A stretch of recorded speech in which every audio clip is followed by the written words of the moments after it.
Hey there, true believers. Thank you for joining me on another episode of Monstrous The Podcast. This time, we're going to be talking about the origins of Sasquatch. And for this, we're going to be bringing in our old buddy, Mr. Ryan, and Mrs. Jess. Now, Ryan, as you know, is Ryan Paul Tremblay. He's our go-to guy when it comes to the Skinwalker, especially, and Wendigo. And then Miss Jess is from Bordertown Paranormal, and I had the pleasure of hanging out with her and the other Bordertown Paranormal folks just recently at the Bordertown Paracon, and it was a ball. If you didn't go to that, shame on you. You should have, because we had fun. It was absolutely free. And I've never had that much fun in one of those Paracons, so it was fantastic. So, guys, how are you doing today? Very well. Very well. Like I was telling the gentleman, I just came back from vacation, so I'm well relaxed and ready to hop in on all of this. It should be fun. Yeah, and we were so thankful to have Robert join us at the Paracon this year. Like you said, it's all completely free. My team's been hosting it now for 6 years. Next year will be our 7th. You get to come in and hear speakers from all over the 4 states. You get presentations and panels, and there's vendors and food, and you just get to come in and just hang out with weirdos all day long. It's great. That's can't go wrong with weirdos. Weirdos are the best, man. Weirdos are the best. Right. We are the weirdos. We are the world. Yeah, we had a lot of presentations which were really good. No doubt about that. I think I like the panels the best. Yeah. Because it gave the chance for the audience to ask questions and gave us a chance to really speak from experience as far as what we've dealt with, what we haven't dealt with, and try to give sensible answers to very sensible questions that the audience asks, because I think they have a right to ask those questions. Yep. 100%. Okay, guys, we're going to beat up on the ideas and the origins of Sasquatch today because yeah, exactly. As Wes Germer is famously known for asking, what do you think Sasquatch is? We're going to just do a whole show on what do you think Sasquatch is. Oh. So, yeah, exactly. So we're going to start off with the old goody, the ape, the relict ape species, the North American gorilla, the Gigantopithecus blackie. What do you guys think on the possibility of Sasquatch being an ape? Oh, well, all right. So as far as Gigantopithecus goes, I have issues with that, okay? Because, you know, we're basing it all on a jawbone.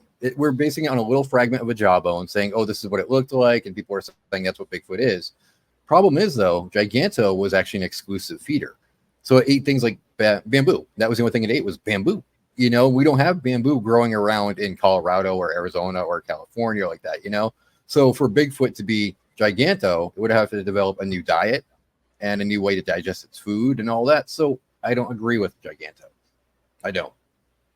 Agreed. What do you think, Jess? Yeah, I have huge problems with this also.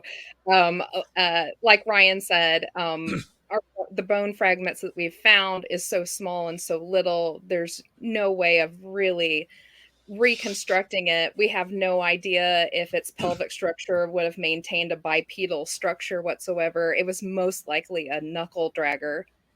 And like he said, the food and just the when they went extinct, when we supposedly think they went extinct, for them to have made the gigantic migration that would have happened to spread them so far worldwide that they are accounted for now.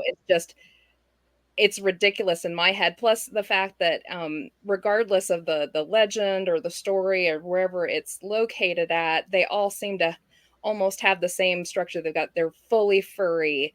They're, big boned and that just does not work for every kind of climate. So for them to have spread out and then not like redeveloped, or it's just, I think it's a lot of silliness. But that's my opinion. There would have to been a lot of adaptation. I mean, if it's Gigantopithecus going down to Florida, they'd have to learn how to evade the gators and all these other predators. Then, moving into different states like Arizona or whatever, again, you have a new slew of predators you got to get used to. You got mountain lions and whatnot to get used to. It wouldn't make sense. Even if they did spread out like people think they did, they wouldn't live very long. It wouldn't be a long existence for them. So the whole Giganto is Bigfoot just doesn't make sense to me. I have a multi-folded reason as far as why I don't believe it's an ape. I think, like we were talking about with Gigantopithecus, everything stemming from Gigantopithecus has to do with a tooth originally that was found in a Chinese apothecary that, there's this must have come from a big ape. It looks like a human, looked like an ape, whatever. And then they started digging around and they found a little bit more in Asia. They haven't found any of it in North America that I'm aware of. Now, it's possible I have skipped over something and there's something there. But you're talking about them coming along the land bridge that the Siberian tiger apparently never came across. Other animals didn't necessarily come across. Some did, some didn't. We're not sure why. If that is actually the applicable reason on how all of these animals got over here. Now, the other side of that is if you look at monkeys, South American monkeys, we believe stem from the monkeys in Africa. But even that has some problems because they think that at some point a few monkeys somehow floated over on these trees or rafts or whatever and got to South America and then, became the South American monkeys. Now, there's morphological differences between the South American monkey and the African monkey. The nostrils on the South American monkey actually come out the side. And monkeys in Africa do not have prehensile tails. The ones in South America actually do. Yep. If we look at the area that they've moved up to, they have moved up no farther than Mexico, the southern part of Mexico, as far as monkeys. Now, there are other skeletal and fossilized remains that may lean towards something else that was following that same evolutionary path that would have looked similar to that. And, it actually it's a creature that where raccoons, dogs, wolves, and things like that really evolved from. But, there's a lot in there that really dispels the idea of it ever being an ape. I don't think an ape is actually a viable possibility that we can look at anymore. And we're going to get down to the facts and the science and the evidence here in a little bit. And I think even that will support that this is not an ape. Yeah, totally agree.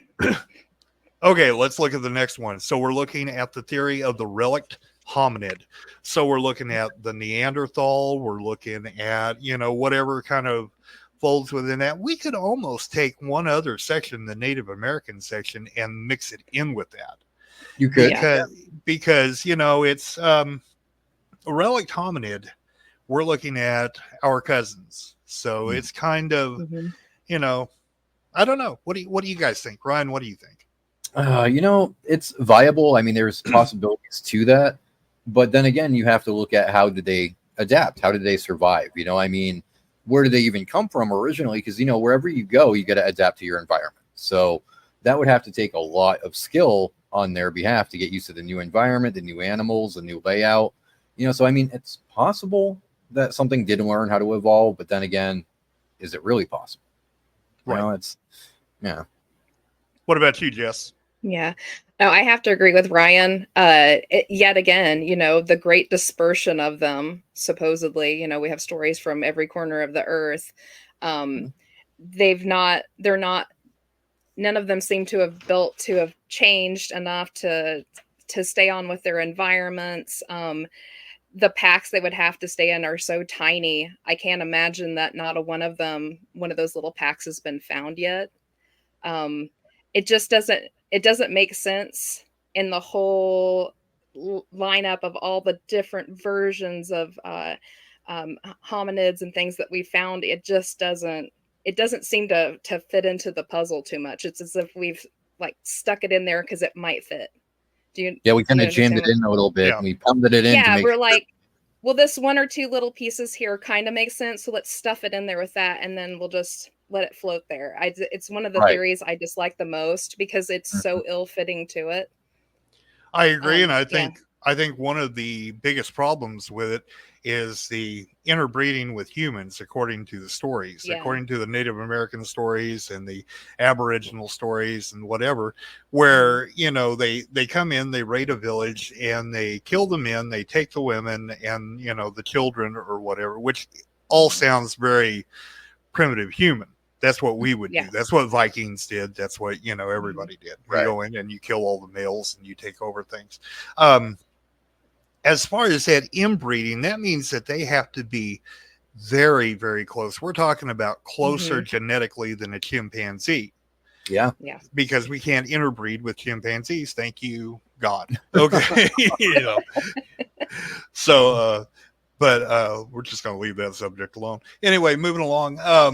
I think that would mean that somehow they're going to have to maintain the isolation of their genetic stream and yet still be able to interbreed, which to me really makes for a big problem. That almost requires an outside force that is keeping them in this fluctuation state, which you know, like we do with dogs, because we keep dogs in, you know, a bred state where they're separate breeds, but they can be interbred. But it's weird. It's, you know, it just doesn't make sense to me.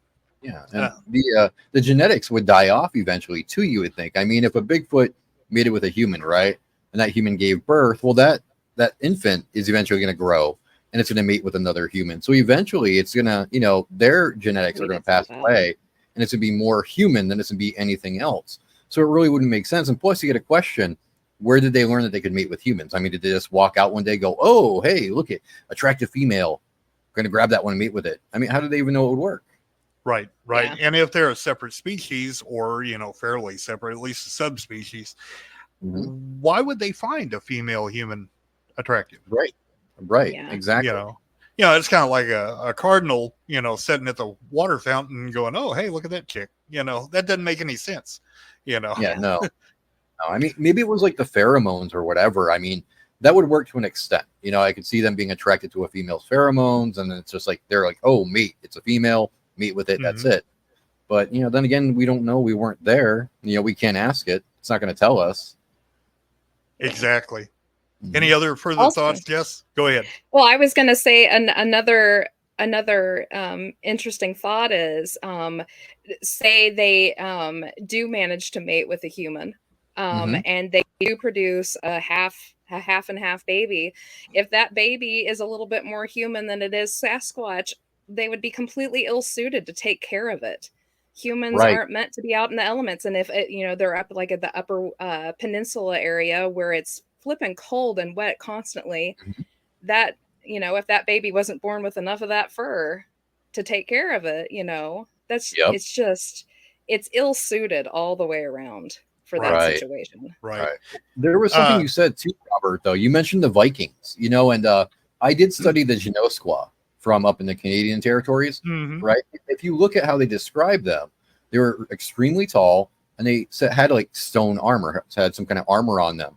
The Vikings would have that. And the Vikings did actually land in Canada at one point in time. Not a lot of people talk about it, but the Norse and the Vikings did actually land over there.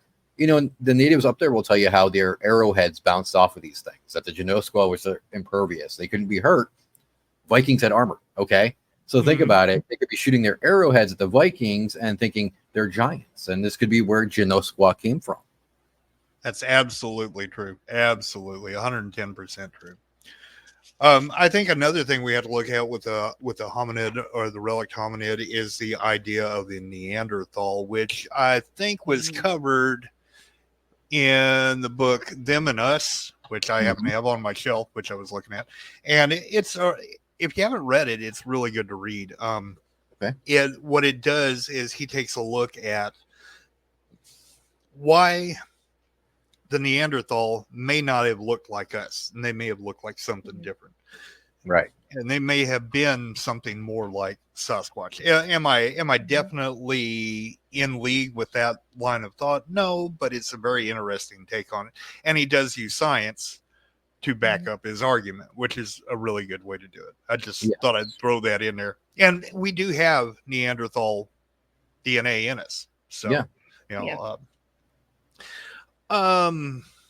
okay, so let's look at the next one. Alien Origins. Now this got really popular with Stan Gordon and the bunch up in Pennsylvania and everything. Not just them, there's others, but he's kind of the lead on that. And that's mostly because he saw that there was activity of Sasquatch, of alien activity, of paranormal activity, all happening in the same area. So this is where we also got the term, high strangeness and things like that. Yep. So what do we think of the idea, Jess? I'm going to go with you first this time, on alien origins of Sasquatch. Is he from another planet? Oh my gosh. Yeah. This one is a far-fetched one for me. However, side note, I do think it is very interesting that, like what Robert said, there is so much sometimes wrapped up within a Bigfoot sighting. There's also lights or UFOs and paranormal and just all sorts of high strangeness, frankly. What that's about, I don't know. But I have actually seen firsthand some of this stuff kind of happen around these situations. So that I'm not going to dispute. However, some of the more, I don't know, cockamamie theories that I've heard about how the Bigfoot have gotten here via the transport of UFOs. What was the name of that? Is it Mind? MIND? Mind theory? Oh, Mental Investigations, New Dimensions.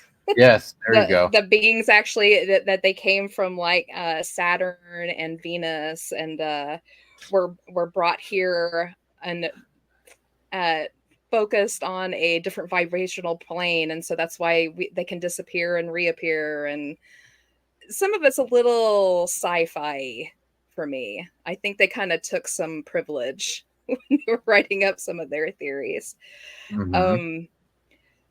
Now, whether they come here in UFOs, I will say they are often seen along with UFOs and paranormal. What those two have together, I still have no idea, although I think it's completely interesting. But whether or not I think Bigfoot are alien pets, I'm unsure. If they're a breeding unit that the aliens have brought in to breed with us, which I think is absolutely ridiculous. They could have at least, I don't know, made them look a little bit better so us, Earth ladies would find them more appealing. I don't know. Right. Yeah, but we can go over all those little weird theories and doodads, but oh my goodness. Yeah. You can tell she did not like that theory, man. She's doing a thing where she's rubbing the forehead and everything. Yeah. She did not like that theory. Oh my goodness. I think with that kind of theory, though, it's like, where's Steve Austin? Is there some controller telling him, destroy him, Sasquatch? It doesn't make much sense. It really, really doesn't. And I think a lot of people's theories were actually influenced by TV shows. And I know they're going to hate me for saying that, but I think a lot of people watch Twilight Zone and things like that. And they're like, hey, that made sense in a TV show, so I'm going to put it down on paper and say I came up with it. They don't think about the logistics. They really don't. And we have to start thinking critically, not thinking out our butts. We got to start thinking critically, and I have a lot of problems with that. I think my major problem with it, other than there's absolutely no evidence to lead me to believe one way or the other than just they happen to be occurring in the same place in the same time, or that that just happens to be where we're catching it, that it's happening at the same time. Right. Is the idea that this is, and you and I have talked about this before, Ryan, cherry picking. There's a lot of cherry picking with this, to where people will take, okay, so you've got the idea and the story of the Anunnaki. This is constantly done backwards. It's like, I want to prove that the Anunnaki existed, so I'm going to throw in this, which means that, okay, so I'm pulling on these strings everywhere. Eventually, these strings are going to come apart because you're trying to prove something unproven with something else that's unproven, which is a big scientific no-no. You just don't do that. You know, Right. and you know, even before we get through all this, I think there is too much of a need to assign an origin to something when we don't even have all the facts yet. Mm. And that's Right. our We got to fault. be careful with.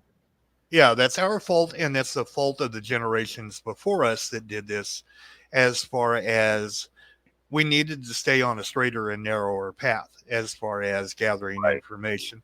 We allowed ourselves to make too many wild speculations that we really didn't need to make. Yeah. You know, Well, I mean, really though, Robert, the guys that came before us that were studying Bigfoot, they didn't imply any of the UFO stuff. They didn't even imply the woo. Most of them didn't. Part. Yeah, they thought it was some kind of ape. Yeah, Mm-hmm. they thought it was some kind of ape that was, loose in the Americas. And they never said, oh, it's an alien that's brought here for breeding purposes, or it's a Nephilim, or it's a demonic entity. They were never like that. They were never like that at all. And again, I think what happened with modern day researchers is they want an answer so badly, and they want their answer to be the right one. So say you got somebody who believes that they're mentioned, they're Nephilim, right? They'll be like, oh, well, they're mentioned in the Bible.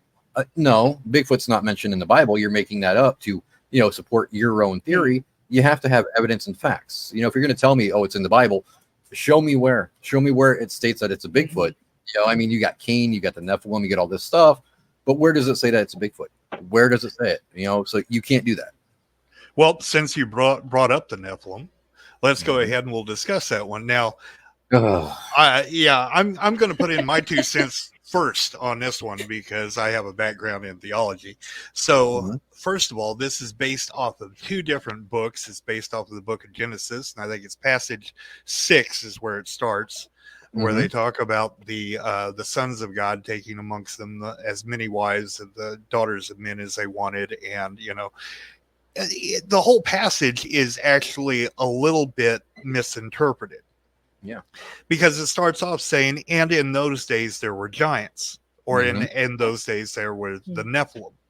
So when you get through part of that, at the end it says, and their offspring were men of great renown. Well, men of great renown are not tyrants, giants, killers, things like that. Men of great renown are heroes. You're looking at Hercules, Beowulf, Perseus, things like that. Something that's heroic. Samson, even. So that whole thing got a little bit twisted. And then when you have the addition of this text of the Book of Enoch, which is added in, which we honestly don't know the origins of the Book of Enoch. The Book of Enoch has a lot of problems. The reason it was originally left out of the Bible, which has its own problems, is because it didn't fit into what the Council of Nicaea was trying to decide with the books of the Bible. Okay. So the way the Bible is constructed is the Old Testament books that are included have to look forward to the birth, life, death, and resurrection of Christ. You have the 4 Gospels, which tell that story, and then all the books after look back to Christ. That's the way they work. So the Book of Enoch had nothing to do with any of that. So they're like, well, that didn't tell any of the stories, so we're just going to set that over to the side, and it become one of more or less a more heretical text. Right.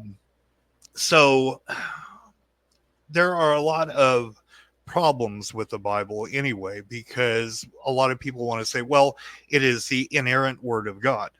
There's nothing wrong with it. It is perfect. Well, let me give you anything to a bunch of humans and let them sit around with it for about a couple thousand years, and let's see how perfect it still stays.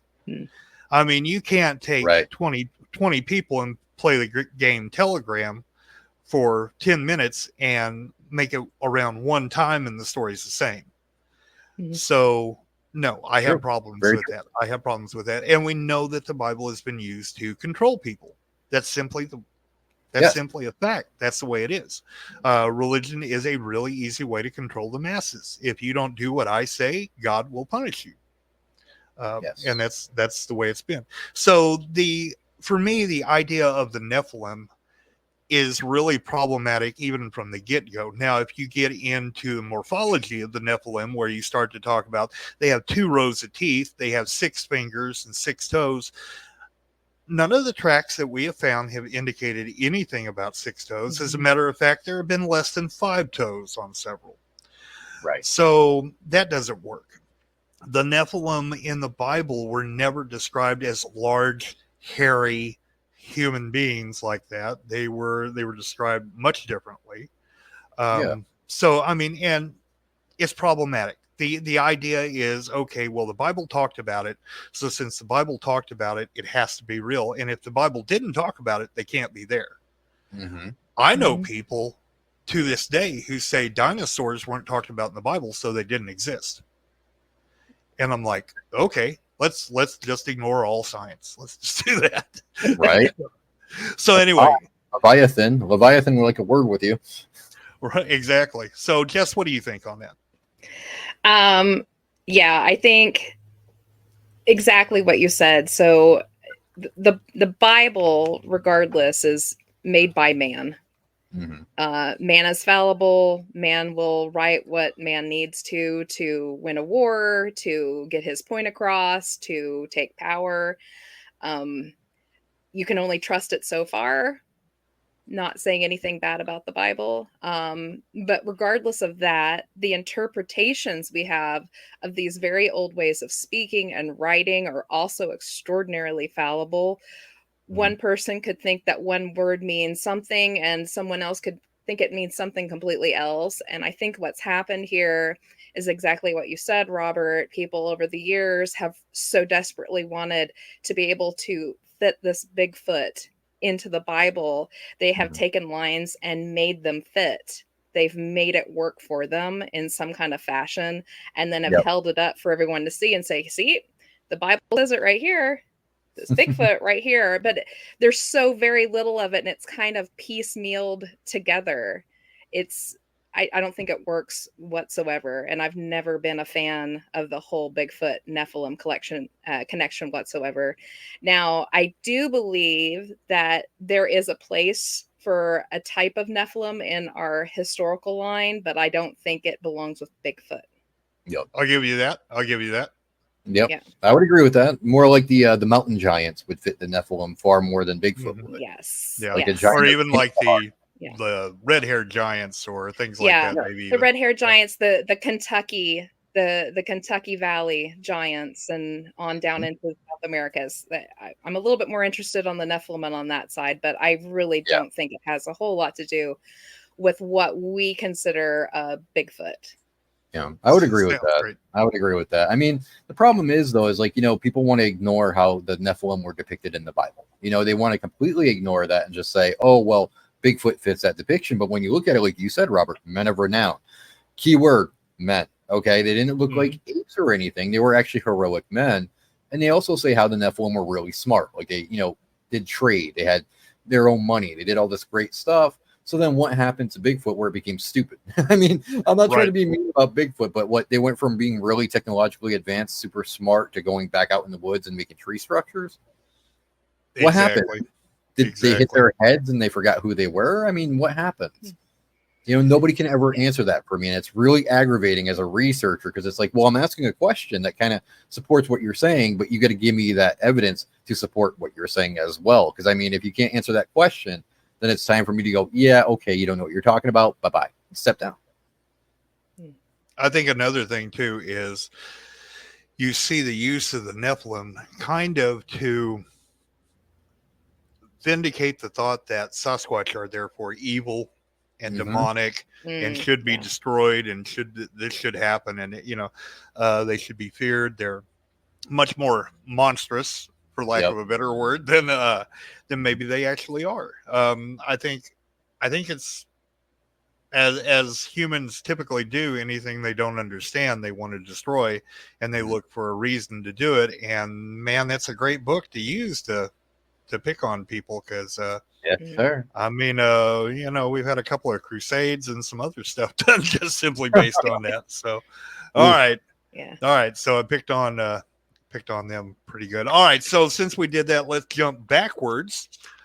ironically enough. And we're going to go to multidimensional beings. Oh boy. Ryan, you're up to bat first. Okay, so that is one theory that I would agree with to an extent, okay? Because as you know, Robert, I do follow the indigenous beliefs, okay? Right. And in a lot of the indigenous tribes, it's talking about how Bigfoot is a spiritual being that will tell you, don't look for us, you won't find us. And they're a bringer of wisdom in a way, like the Quiche Sabe from the Iroquois. You know, it's something that they believe is very spiritual. And I kind of think maybe there's something to that. I do think that Bigfoot will show up when Bigfoot wants to. It's not going to show up because you want him to. It's going to show up when it has a message to send to you. Like, you know, hey, I'm here. Don't follow me. Don't bother me. So I do think there is a possibility there. Spiritual and interdimensional could be one and the same for all we know. I'll give you that. Go ahead, Jess. So interdimensional for me, this is actually where I lean a little bit too, but I will say this is when we start hitting interdimensional, multidimensional is when we're going to start opening up into a whole bunch of different fields. So it also leans into the Fae, and the paranormal. Right. That's when we start wrapping up into, well, you know, basically what they call now the woo. We're getting into the woo now. I actually think that interdimensional kind of helps kind of supply some answers for the lot of oddities that go on with the Bigfoot experience and the Bigfoot experiencer. I have a hard time. I don't know quite how to shoot down a lot of the interdimensional theories because we know so little about how interdimensions would work. True. So how do you break it down and say, no, this couldn't possibly be because of this, because we don't know this. I don't know if that's making any sense or not. Yes, it actually does. Full sense. Yeah, there's so many pros to the theory, but you also can't say that it's a pro because we don't know how interdimensions work quite yet. I mean, we're on the cusp of knowing just little piecemeal bits. But until we know all the science behind it, there's no way to say, yes, this is what this is. But there's also no way to say it isn't how it's working. Also fair. I will agree with both of those statements. And I would have to say that of all of them, I'm probably on board with you guys as far as that goes. As Jess knows, as Ryan knows, I'm big into folklore, definitely big into the Fae. And, you know, I've had my own paranormal experiences, weird things have happened to me. So we know that that aspect is there. We can't explain that aspect, which is why we're all researchers and investigators. That's what we're trying to get a hold of, is what is going on with that. There are definitely problems with it, but I think those problems, rather than the other problems, are a lack of understanding of reality, rather than trying to piecemeal together something. This is where I think we stand all on the same footing, and we say we need to gather more facts. We need more protocols, more processes, more things to where we can start to. I think all of the evidence is actually there to explain it. It's just we're not there to where we can understand it yet. Right.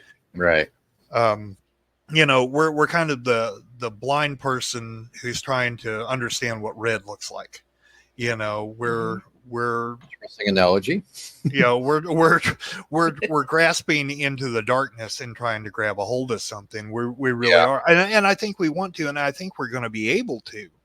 And hopefully we'll be able to do it within my lifetime, because I would really like to understand that better. But I think Ryan's right as far as we need to go back into Native American culture and lore and very seriously look at what they're describing and what they're talking about. Leave each one of those, like when he talks about Quiche Sabe, when we talk about the Wendigo, when we talk about all, let them be what they are in their lore, but let's look at the aspects that are talked about in those, because I think there are things, there are keys. I think it's a puzzle that we need to put together. And Jess, you and I we're big into the Fae and the folklore of Europe and areas like that in North America too. And I think it's all mixed in there together because a lot of the stories will mirror each other, but we just want to, for so long we've said, well, those are just fairy tales. Those are just stories, and Disney has taken and twisted them, and Hollywood has twisted the Native American stories and everything else. And it's important to get it back to the roots of what it actually is so that we understand the truth of that information that's being passed down, instead of trying to interpret it over and piecemeal it to fit it together, like people did with Skinwalker, like people did with the Wendigo, like people did with the Banshee, with the fairies and things like that. Let the evidence of the story of the folklore stand alone for what it is. And then let's see where we're at, because I think there are so many common denominators, which, quite frankly, two guys before us really worked on as far as in their books, with where the footprints end, where you had Joshua Cutchins and I forgot his last name. I listen to his podcast all the time and he should be mad at me. Yeah. What's the other guy's name? Josh Cutchins and Timothy Renner. Yes, Timothy Renner. Excellent guys. Yeah. Timothy is much more woo than Justin. Yeah.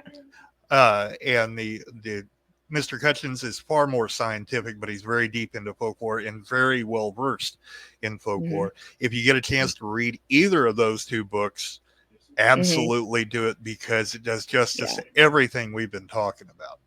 Nice. And I'm with you guys as far as the multidimensional, interdimensional. I think it's just a matter of we don't understand yet. Let me throw something at you guys then. I mean, if we're talking about the multidimensional, interdimensional thing, how do we feel about thought forms? I mean, people are very much obsessed with cryptids these days. There's actually movies, there's comic books, there's toys. So maybe society being so obsessed with Bigfoot and Dogman and all these things, our energy from our thoughts and our obsessions, they're going somewhere, because energy is always existing. The energy has to go somewhere. What if it's creating these forms that look like Bigfoot? And that's why some of the times they just disappear, why the tracks all of a sudden stop, why somebody shoots at it, seems like it's impervious to bullets, because it's not really there. Yeah. What do you guys feel about that? I actually have a little kind of a working theory with that I've been working with on the Bigfoot phenomenon. I'm not absolutely saying that I believe this or I buy into this at all, but it's been an errant thought that I've had that kind of helps a little bit in looking at Bigfoot, not even from our generation, from, it's really ballooned up big, but I really think that's because the paranormal shows got big in the late 90s and then it got popular again, is basically what's happened. But to look at the Bigfoot phenomena from even the beginning, I call it my pyramid theory. So, my theory when it comes to the pyramids, going just a slight off topic here, I have a point, I promise. Go for it. I believe the reason why you find pyramids on every continent is not because the aliens came down a long time ago and showed all of man how to do this, or that the Egyptians were some kind of worldwide travelers and they spread their knowledge everywhere. I think it's solely because a pyramid is the easiest building to make. If you throw a kid down on the floor with blocks, the first thing they're going to build isn't the pyramid. It's going to be a straight line wall. And they're going to realize very quickly how unsteady it is. So the next thing they automatically do is they throw down maybe 3-4 blocks and throw one on top of it and go, oh, this is sturdy.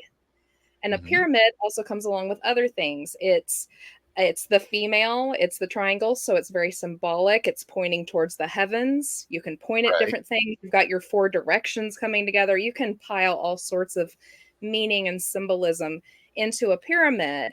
And I think that is why they are so popular worldwide. It's not because the aliens came and showed us all how to do these. It's because it's simply the easiest structure to make that is extraordinarily sturdy. It lasts the test of time. It's symbolic, what have you.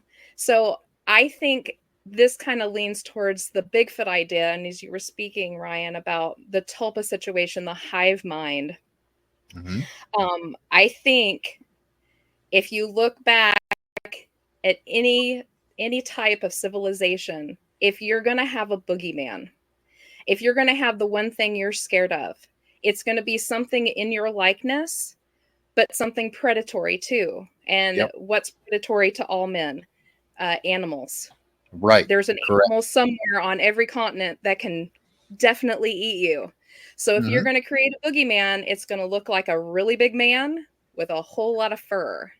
Yep. And I wonder if over the years we've created these boogeymans in every civilization and every kind of culture across the world throughout the years, that has built up into this tulpa type situation where they've actually been brought into being. Yep. Thank you. That's what I'm saying.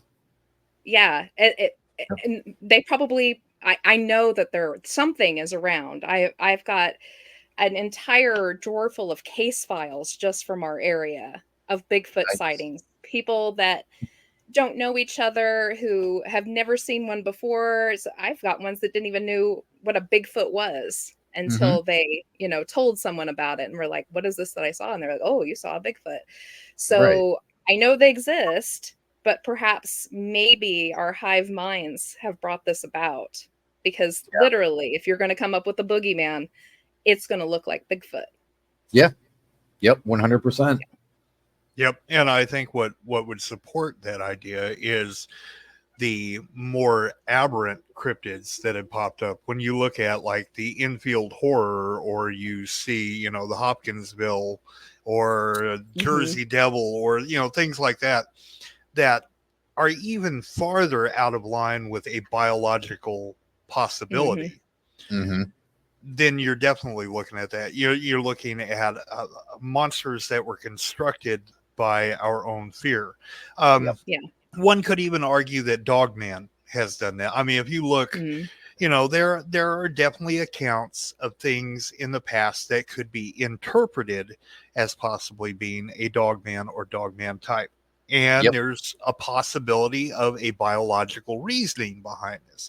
But there is also biological stuff that doesn't make sense. Ryan and I talked about this on, one of the shows where people see Dogman. Dogman stands up and he's got this huge chest like Arnold Schwarzenegger. Well, that makes no sense whatsoever. That's not the way a wolf, a dog of any kind. I cannot find a biological reason for why this thing would be built like that. Humans who are very strong are not built like that. They're built more like a gorilla is built. You're going to get the barrel chested, the strength, but it's not going to be that impressive. You got the lats, the obliques and all the other things going on. So, I mean, it's just, there's a lot of inconsistencies that the only way you're going to make, dare I say, make sense out of it is whenever you're looking at the thought form. The thought form makes more sense. Now, let me throw a little bit of a devil's advocate side against that. All right, if the thought form is the reasoning behind it, children are going to have a stronger thought form because they have a better imagination than we do. True. Where are all the sightings of the Tooth Fairy? Where are all the sightings of Santa Claus? Where are all the, you see where I'm going? Okay. So I feel like that should be there, but what if fear has something more to do with it? So I'll argue back with you. So we talk about the thing in the closet, the thing under the bed, the thing outside the window. So fear seems to have something to do with it. Now, is it that we're constructing it simply kind of like the idea of the poltergeist, where the poltergeist arises from a female who's going through a certain period in her time and is able to kind of lash out, reach out in a way that we don't understand yet? Could it be like that? Could it be that all children have that possible, power or whatever you want to say? Or is it simply something is attaching to that idea? I don't know. Good questions. Good questions, Robert. I think it's a little bit of both. I really do. I mean, when you actually look at the forums, Robert, like people are terrified of, Dogman, Bigfoot. They are absolutely 100% terrified. Not everybody, but there's a lot of people out there that are. I think that fear does have to go somewhere, and it has something to do with them seeing these thought forms. I don't want to use the word tulpa because that's a very powerful word. Yeah, it is. Thought forms is better to use, and I think the fear has something to do with it. See, to kids, Bigfoot's kind of a joke. They're like, "Oh, it's Bigfoot, ha ha ha." That's it. They're not really into it. Whereas adults are obsessed with it, man. There's people in this field that live, breathe, and eat Bigfoot. That's all they're ever thinking about, and that energy has to go somewhere. That's my take on it. I agree. Yeah. And I think there's something to do with the fear aspect of it, and we don't understand. Now, I'm also going to throw this in. Both could be happening simultaneously. There could be something that is adapting that look and is using that, and there could be a biological creature at the same point. Yes, that's my theory. That is my theory right there. That would explain why some people do find the trackways that don't stop. They find the fur, they find the scat, they find prey, animals that have been eaten by these things, whereas some people see the ones that disappear, that they were there 1 minute, then they walked through a tree and they were gone. So there's more than one thing going on. And researchers need to not be afraid to admit that it's not just one single thing. It's not a singularity by any means. There's a lot of stuff going on, and we have to look into every avenue when we do a research or an investigation. Well, I think as researchers and investigators, we feel an overpowering need to be the ones who have the answers. Yeah. We, whether it's we want to be taken seriously or, we got to make sure that our podcast is making money. So we're going to throw out this, or, we want to sell a book or we want to, we want to do that, or we want to be the next one who's, super famous or whatever because of something, I don't know. But and we leave science by the wayside, and I think that's really problematic right there. So we have to realize as investigators and researchers, we don't have to have an answer. Our job is to collect information, to collect evidence, to collect eyewitness information, all of that, and to basically build databases. That's where we've gone wrong, is we haven't built databases where, like, if I build a database, I need to be able to share it with Ryan, with Jess, with everybody else, so that you can do the exact same thing. And maybe you're going to see something that I didn't see. Right. And we look for common denominators and things, but, wouldn't that be wonderful if that's how it really worked? Yes. If you could get investigators who were open enough and not quite so egotistical to actually share what they found and want to get feedback. Yeah. It's hard to find. I tell you, it needs to happen. It's something it needs to happen, but it's lacking so badly. You can tell, look at what little progress we've made. All these years, what do we have to show for it yet? We have pretty much nothing. That's right. We all need to team together. Teamwork makes the dream work, and people fail to realize this all the time, and it's so irritating. Well, it needs to be stopped. It needs to be stopped. We need to stop making it about the individual and make it about the question. And I've interviewed people who on different subjects have talked about, well, I know about this, but I don't want to put that information out to the public because it'll help people hoax it. Well, I understand that, but you're also not an FBI agent. We're not, on the track of a serial killer. So, I mean, I understand profiling. Believe me, that's a lot of what I do as far as profiling different creatures and stuff like that. I'm working on one right now. Though, Robert, I can kind of see that though. I mean, I'm kind of the way that I like that with the skinwalkers and the Wendigo. Because I've noticed the more information I put out there, the more hoaxes are popping up of skinwalkers, and I'm going, no. I'm putting this information out here so you're not hoaxing this. You guys got to start taking this stuff very seriously, because the Navajo do. It's not a joke to them, and you shouldn't be joking about it either. Well, I think it's always going to be a double-edged sword. I don't think we're ever going to win 110% one way or the other. But if we set on information, on data, we're impeding our own growth. Right. We might be stopping another researcher or investigator from connecting dots that they didn't know that they should probably be connecting. That's true. That's very true. Yes. Yeah. So anyway, that's me on my soapbox, at least for now anyway. Okay. So we've got we'll say two more. We'll go ahead and we'll beat up on the other one just a little bit, although we all pretty much agree with it. So here's one that I have pulled from the deepest and darkest depths of the internet as far as, oh God, this makes no damn sense. Okay, so there is a group of investigators who I will not name. I will not name where they come from. However, I will throw out that their theory has to do with the Mayan sun calendar and that they are the only ones to have interpreted this Mayan sun calendar, and that Sasquatch is originally a giant cosmic spider. Now, this giant cosmic spider, yes, everybody slapped their forehead real quick. The giant cosmic spiders, what they do is as they attack and devour other things, they absorb their DNA and then either they transform themselves into looking more like the thing that they ate, or their next offspring are going to look more like that, which is why we have these big ape things. Yeah. I can't make that up. Apparently somebody else already did. So,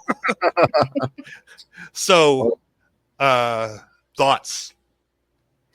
Well, I know for certain that Brian Terrell and his gang Red Dirt Cryptids have found that the ones that they deal with are quite fond of peanut butter.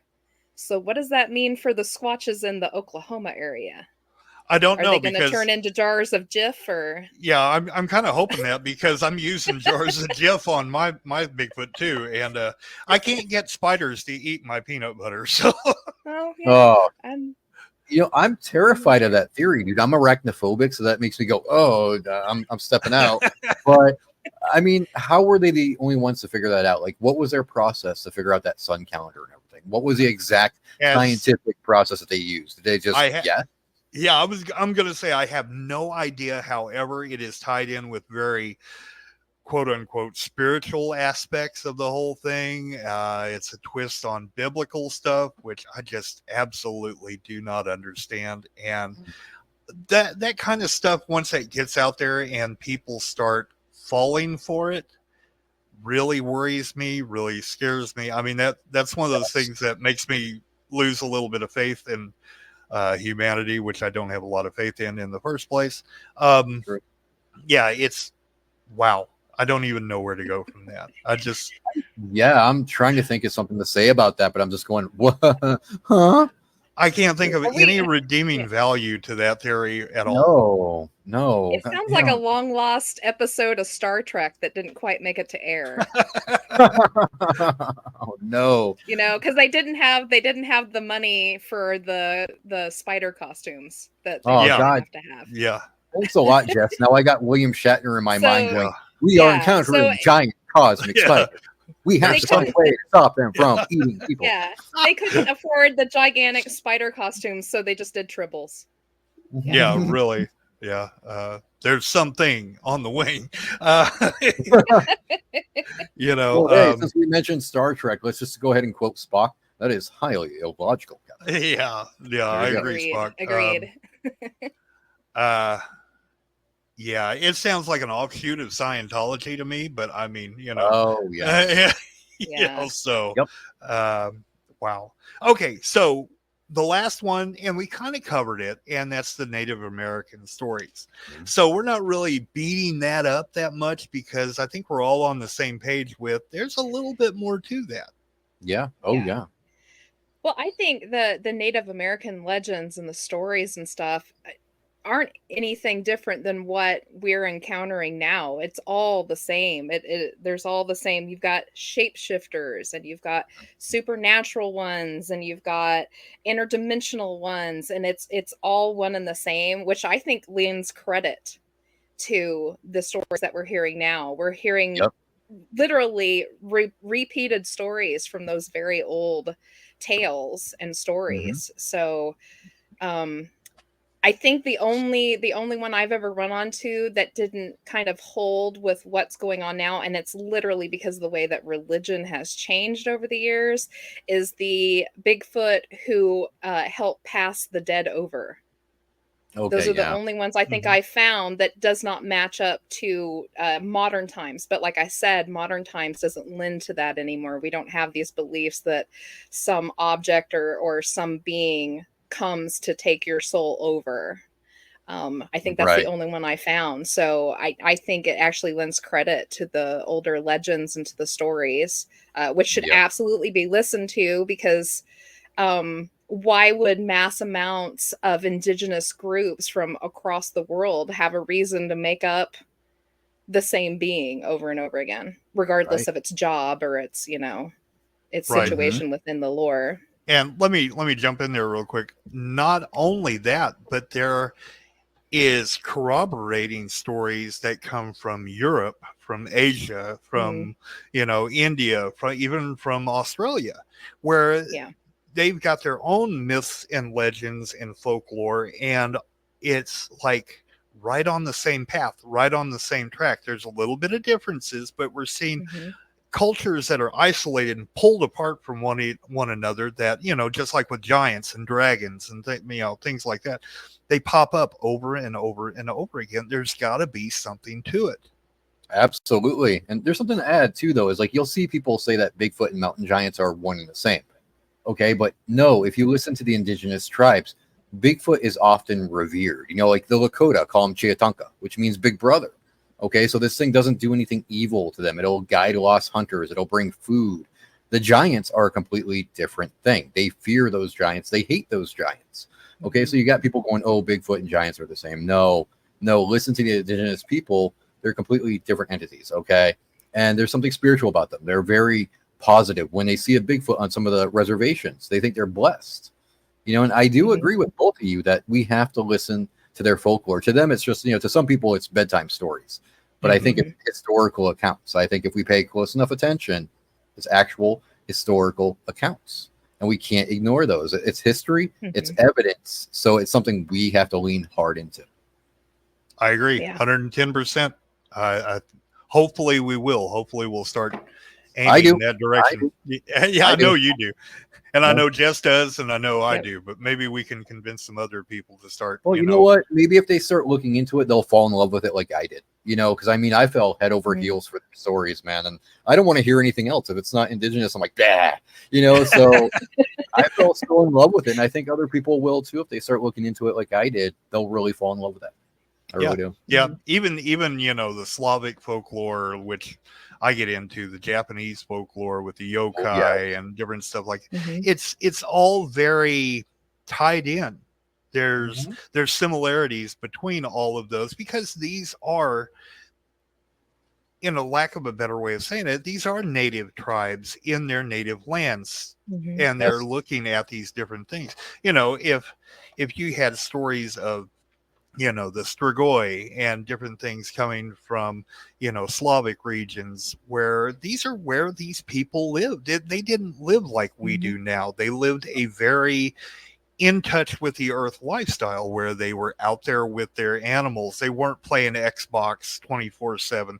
They weren't, doing YouTube and, doing podcasts like we do and, fun stuff like that. They were, from the moment before the sun came up till the sun went down, they were out there. Yep. And they had the interaction with, these things. They were the ones who were trying to figure out how are they going to survive, the droughts, the plagues, all of these different things. And, we've got it super cushy as compared to our ancestors. We've dulled our senses too. Oh yeah. We're not as smart as we like to think we are. No. Okay, so we beat the crap out of everybody and all of their ideas and what they think, except for pretty much Native Americans and folklore, which we all agree we like them, and the multidimensional and interdimensional idea. Now let's look at facts. So scientific facts. What are we looking at with the existence of Sasquatch? Jess, I'm going to let you go first on this one. What do you think we've recovered so far as facts? It's hard to say, because I lean so close to the interdimensional, the fae and stuff like that. It's hard to have evidence from something that may not even belong to our line, if you're going to go that way. Mark Bannon from the What If Tomorrow podcast has a theory that the Bigfoot are actual creatures that live on Earth, but on a separate line from us, and that they're simply very close to our line, and so there's thin spots, and they just naturally, we either are slipping through to them or they're slipping through to us. And his working theory is if they're in a completely different line, perhaps the physics on that line don't work exactly the same as our physics do. And so perhaps they're not capable of leaving anything of themselves behind, because perhaps they have more dimensions to them, or, physics are so, insane. So maybe they aren't capable of leaving stuff behind, but I do know that people have claimed to have found fur before. I do know footprints are very often found. Mm-hmm. So on the science, how much science though can you put into a footprint a farmer found off the back 40? It's really, it was like you were saying before, like we need to find some way to like collect this evidence properly and to have it properly recorded into like one forum that all researchers can get into and take a look at and be able to say, yes, this happened here, here's the size, this was the shape of it, this is what was recorded. But until that, Bigfoot, like science-wise, it's really hard to kind of put your finger on anything, which is, I think, is why it's such the enigma it is. It seems like it's everywhere, but nowhere at the same time. Yep. Mm-hmm. I agree. Yeah. What do you think, Ryan? I think Jess said it all, but I do want to add, though, that blurry photos that are pareidolia do not count as evidence, okay? So when you're taking those pictures of your bushes going, hey, there's 12 Bigfoot in there with a dog man and her 6 pups. Yeah, no, that's not evidence. So we don't have solid evidence like that yet. But no, Jess really nailed it on the head there, though. Good job, Jess. Yeah. Yep. And I Thank think you. there's a difference that people need to understand between physical evidence and corroborating evidence. So if we're looking at eyewitness testimony, eyewitness testimony is always fun to listen to. That's what these podcasts really are built on. If you look at Sasquatch Chronicles, if you look at Dogman Encounters, if you look at, pretty much all of them. Including this one. Right. It's built on listening to the stories of what people have been through. Now, does that mean that it is 110% truth? No, but it doesn't mean they're lying either. You're talking to a guy who works in the mental health industry, so there's always a fuzzy line right there. But even if it is 110% truth, it's not evidence on its own. It's corroborating evidence. So if somebody comes to me and they say, okay, I've got activity on my land and this is what happened, I need them to say at the same time, I need you to go look. Yes. So if I go look and I start to recover trackways, not a singular trackways, and I start to recover hair, I start encountering noises, I start to get things on cameras that I can't quite explain, or things that are odd. Now we're starting to gain traction there as far as evidence. We need physical evidence, we need video evidence, we need all kinds of evidence, whatever we can. And it's now my problem to collect that in a proper way, so that I can hand it off and that my peers can look at it and say, okay, I'm looking at this, but this is a problem with the way that you collected it. That's okay. I need you to tell me that. That way that I can improve, or I can say, this is how I collected it, and maybe everybody should collect it that way. We have to get all of this evidence that we can possibly have together. And no, not every track is castable. Not every encounter is going to have hair, and not every investigation is going to be fruitful and bring something in. Sometimes we have to think animals are just passing through. Maybe they were on their way somewhere else. Maybe the encounter scared the shit out of them, just like it did the eyewitness. There's all kinds of variables, but we just have to try to figure out how to collect that stuff better. Yes, I agree. Yeah. And share it.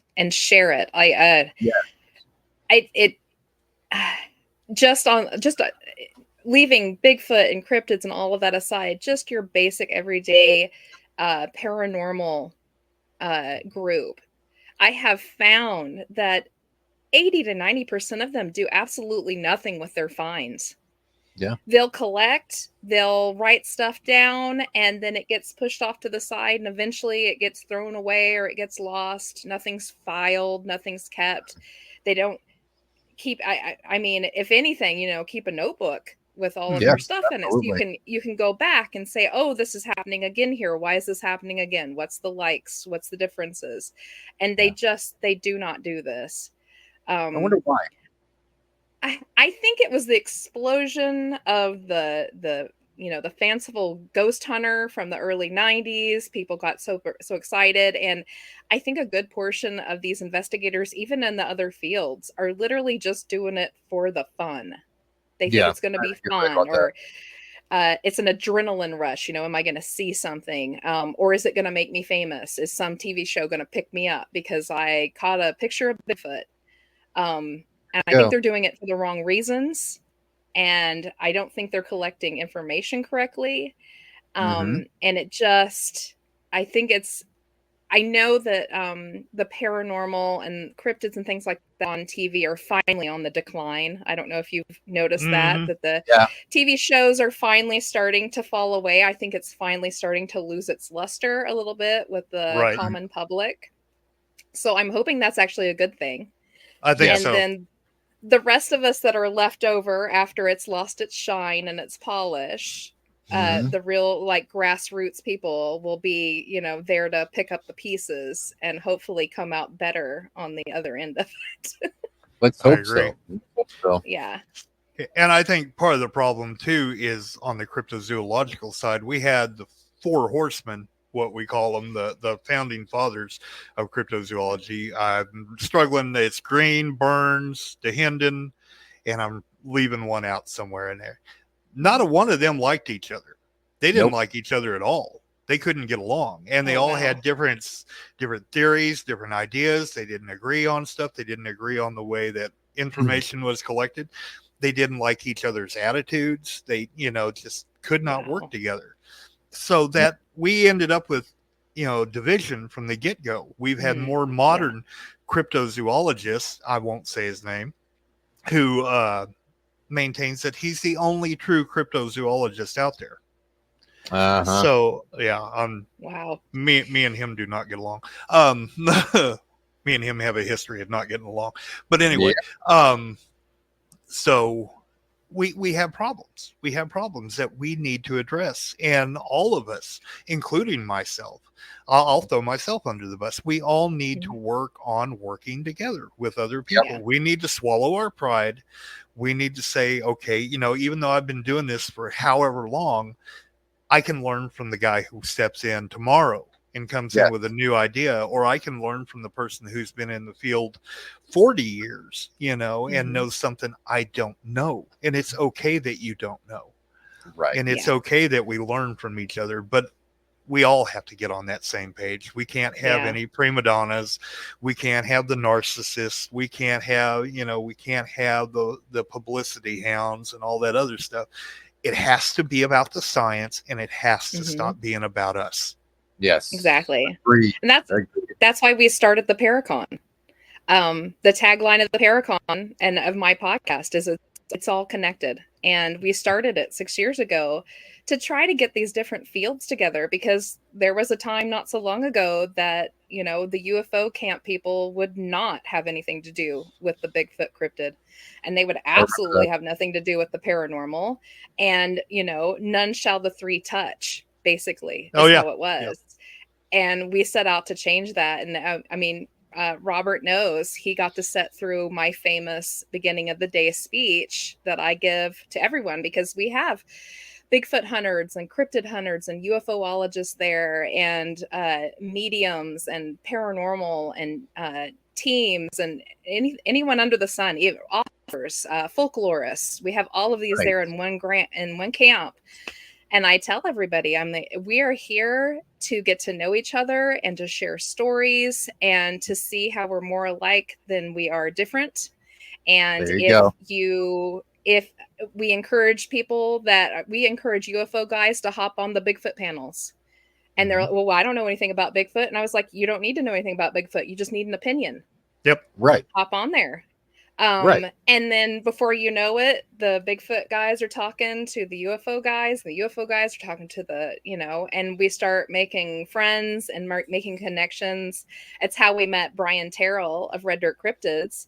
Yeah. He had no idea that our team, because our team, the Southeast Kansas Bordertown Paranormal, we don't just study the paranormal. We study everything woo, everything under the sun. If you bring it to us and it's weird, we're going to look into it. And Cool. After we got to know him, we handed him 30 plus case files of Bigfoot and cryptids and pterodactyls and stuff just from our little area. And he was like, why do you have all this? And we were like, because that's what we do. We collect it and we study it and we make sure it's available to people who need it. And he was just like, wow, I didn't expect it from a paranormal group. And I was like, but you should.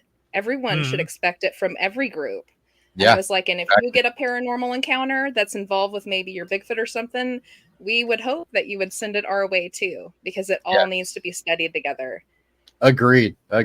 Yes. Yep. We just as a community need to do better. We need to be a community. Yes. Yeah. No more. We're very lacking in community ethics and morality. So yeah, what you were saying, Jess, back when I was with cryptozoology.com years ago, I mean, if somebody started in on the woo stuff, we would laugh them out, as a group, because I mean, this was before we had Facebook and everything, but we'd get on there and we had a chat room and we had where we could do posts and stuff like that. And as soon as somebody started in, we were like, oh God, here we go again, And now,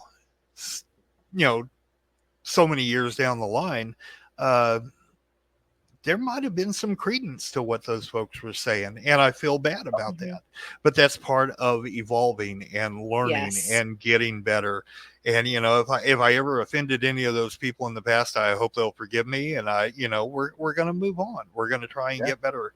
And we're going to try and really make a community that shares information. Yes, one that's another. what we need badly.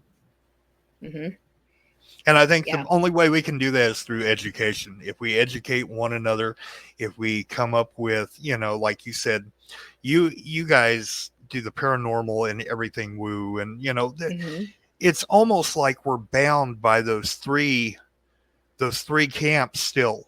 There's this, and that's why I came up with animology, because I kind of want something where we can start from scratch. You're talking about a guy who's had paranormal experiences his whole life, studied cryptozoology for 20 plus years. I'm into folklore. I'm into, different religions and stuff. We need to put it all back at zero and start again, because we've done a really bad job so far. Yeah. So, that's kind of why I'm wanting to do that. Yeah. Call it whatever you want. I don't care. I don't care if you call it bubblegum study, just give it a name, Yeah, I completely agree. Like I said, it's all connected. Everything has something to do with everything else. It's like the UFO Bigfoot camp of people. UFOs are popping up right beside Bigfoot, and Bigfoot is popping up right beside light anomalies and paranormal stuff. Why is this all popping up together? There's like an external, or there's a cause to this. They're all connected somehow. We haven't figured out what that one thing is. And like I said, humans have a really bad habit of categorizing. We have to categorize everything. Everything needs its own little pocket. Everything needs its own little file. And I think it's it's the way our brains work. We're meant to file things. That's how we learn. That's how we associate. That's how we pull back memory. But we need to quit trying to categorize these into these huge groupings and then not allowing them to meet. It's all part of something.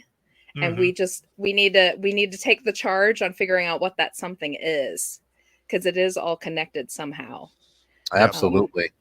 But I think we're on our way. I think we've started the push. And one of the great things I think that has really helped that is the podcasts. The podcasts are really helping. I do too. I think those of us that are all on the same page I think we're definitely, helping one another along lines like we are tonight, just like we are tonight. We're talking together on this. Absolutely. Yeah. In 3 completely different states, like 10, 15 years ago, this would not be happening right now. Exactly. I probably never have met either of you or have even known about you. But podcasts are doing something very wonderful. It's lending a voice to people who are not celebrities, and have their feet on the ground, and giving them a platform to spread this around. And I think it's really helping connect these different fields in together. They're starting to see, hey, there's something more to this camp over here. Maybe I should scratch at that just a little bit. I agree. Yeah. Okay, so we'll start towards wrapping this up if you guys are all right with that. So I'm going to ask one final question. Jess, Sasquatch, what do you think it is? I lean. I'm going to say I lean. I'm not going to say I believe, because I think believe is a terrible word when it comes to any one of these fields. We don't know the science behind any of it yet. Have you guys seen the movie Dogma, Kevin Smith's Dogma? Yes. Yes. There's a line in it that I love that I think is so applicable to all parts of life. They say in it, and it, when they're talking about it, it's in belief of God. But I think this is belief in anything. He says, I don't have a belief in it, but I have a pretty good idea. There you go. I like that idea, right? I don't believe it, but I have a pretty good idea. I lean towards the multidimensional camp. That's kind of my thing right now. I'm very into parallel universe, multidimension, things like that. I think it really, not knowing the full science behind it, of course, that's what I'm saying. I'm not saying this is the absolute truth or anything, but it really helps figure out a lot of those odd issues that come along with it. The footprints end. They disappear, they reappear, the apparating, and leaning into the Fae and all of that. But of course, that also leans into UFO and stuff like that, which yet again, it's all connected, isn't it? Yep. Yeah. And I think there's something to my kind of tulpa theory, that original, if you're going to create a boogeyman, what would he look like? Right. I agree. Yeah. I agree. Do I think Bigfoot is a real thing? Yes, I do. Is he from our line? I have no idea. But that's kind of my stance on it, as vague as that all sounds. Sounds great to me. Ryan, where do you stand? What is Bigfoot? I'm going to maintain that there's a couple of things going on here. I do go with the tulpa theory, but I do think that people are seeing something that's flesh and blood. And I think those are the encounters that are much more rare. Those are the ones that don't happen every day of every week.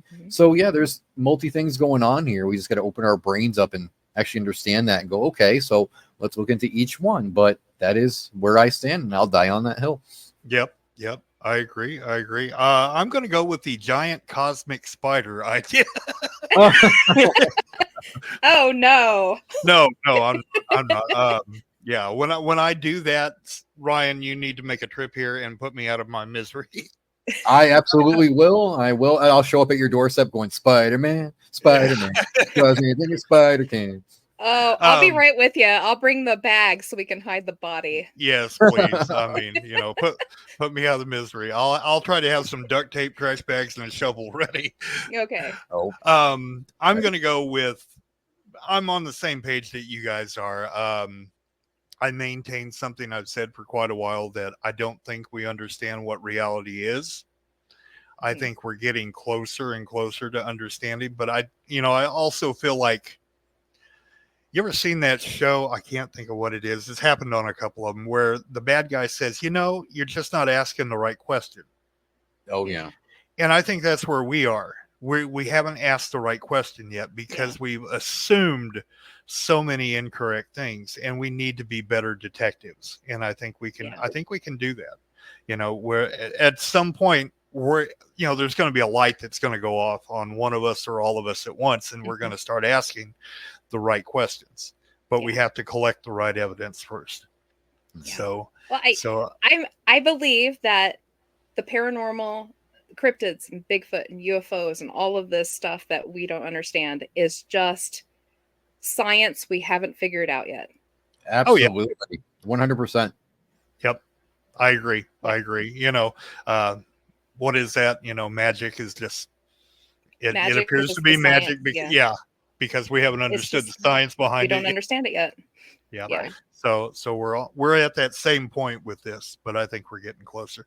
All right, Jess, what have you got going on, and what do you want to tell everybody about before you cut out of here? I'm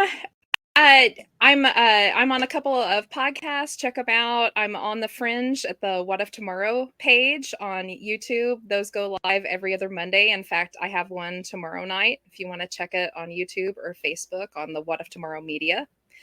And then I also do the Bordertown Strange podcast, which shows every other Wednesday live at 7. And you can check that out, not this Wednesday, but the coming Wednesday. I think we have our Halloween special coming up. And you can kind of get an idea of what we're like over there.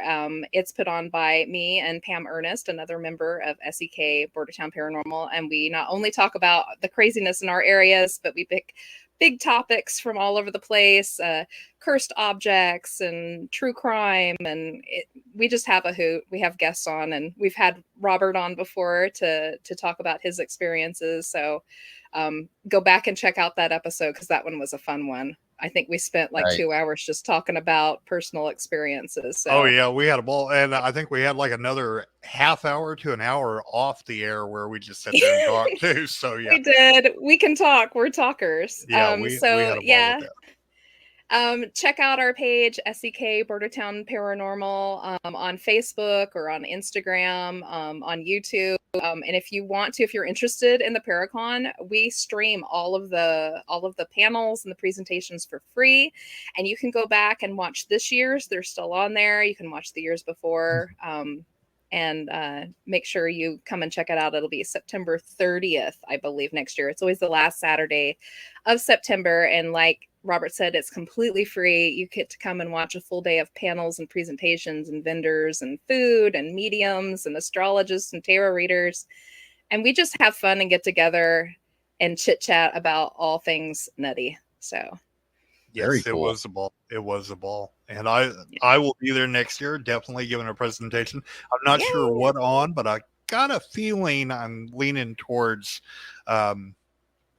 what we talked about tonight about, the collection of evidence, awesome. The presentation of evidence. So, Ryan, what have you got going on, my brother? Well, so I am officially getting nearer and nearer to finishing my Wendigo book, and I am starting my second book, which I'll be talking about the Yinararushi. So be on the lookout for those. November 9th at 10 p.m., I'll be on Paranormal Odyssey. We're going to be talking about the Raven Mocker, the Little People, the Genosqua, the Gugwi, and of course, Skinwalkers and Wendigo. Mm-hmm. So that's my immediate plans, and I'm also going to be bugging Robert a lot because I like doing that. So I love it when he bugs me because we're supposed to get together. Everybody's been busy, I think, lately with everything going on. We're going to do one on the Valley of Headless Men. Yes, Honey Valley. Yep, we're going to do that. We've been talking about doing one on Native American Little People and all that fun stuff. So and I'm definitely going to have Jess. I'm going to have Pam. I'm going to have everybody from AMOK on here. I know I'll have Brian back again. Love everybody, and you guys are the greatest. It's the greatest community we've got.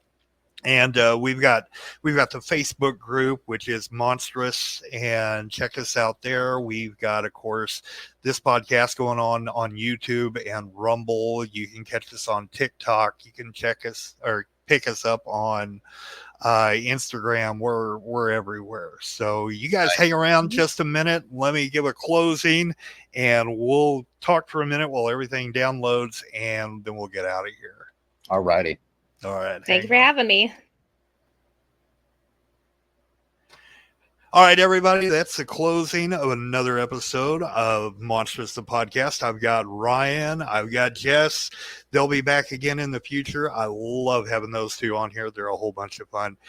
And remember, hey, we already just kicked out everything. You know where to check out the show. You know where to check them out. And remember, lock your doors, lock your windows. Check under the bed, check in the closet, because monsters are real and you never know when they're going to be back.